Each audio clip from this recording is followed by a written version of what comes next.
Hello, it's Aidan from Welshot, and in this 2-Minute Tuesday we have part 2 of our money saving tips.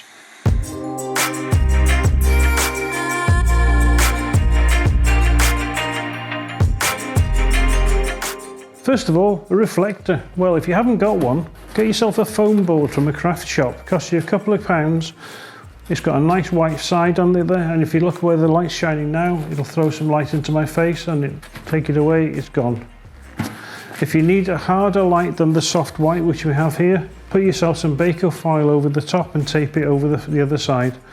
Make sure that you scrunch it up first though, because if you don't, you get hot spots on the faces, and you don't really want that. So scrunch it up and tape it onto this board. Costs you a couple of quid. A really good effective way of enlightening your portraits. If you're into flat lays, packing paper can make really good backgrounds, and we've got one here. If it's a festive season shoot that you're doing, there's often really nice Christmassy effects that you can get from supermarkets and whatever, or card shops. But even better than that, if you're around a DIY shop, pop into the decorating section where they have wallpaper, and often the end of rolls there, which you kind of many designs, are really cheap to buy, or even quite often they give you them free. So pop along and have a look to see what they have there. End of rolls, really cheap. We use off-camera flash a lot at Welshot. We don't use the maker's own. The reason being, many of our members have different makes of camera, so therefore we'd have to have one for each particular type.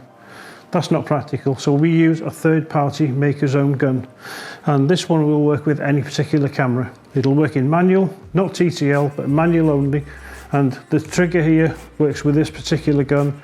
This is how we teach photography with off-camera flash, and it works for everyone. These 2 units will cost you around about just over £100 to buy. An ideal way of starting off-camera flash if you're just into this sort of thing now. So a well worth item to get. Now we have some clamps here, which you might think look a bit painful. You can never have too many of these things, especially in a studio.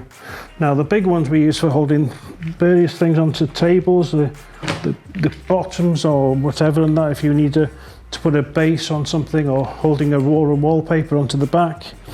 The smaller ones you can use to hold clothing on models as you're going around and doing your shoots and stuff, whether it be outside or in the studio. Costs you a couple of quid in a like B&M, that type of shop, and they usually come on a card. I hope you found these tips useful. If you've got any more tips of your own, pop them down below. Let us all have a look at them and we'll get some interaction going. Thank you for watching, and we'll see you next time.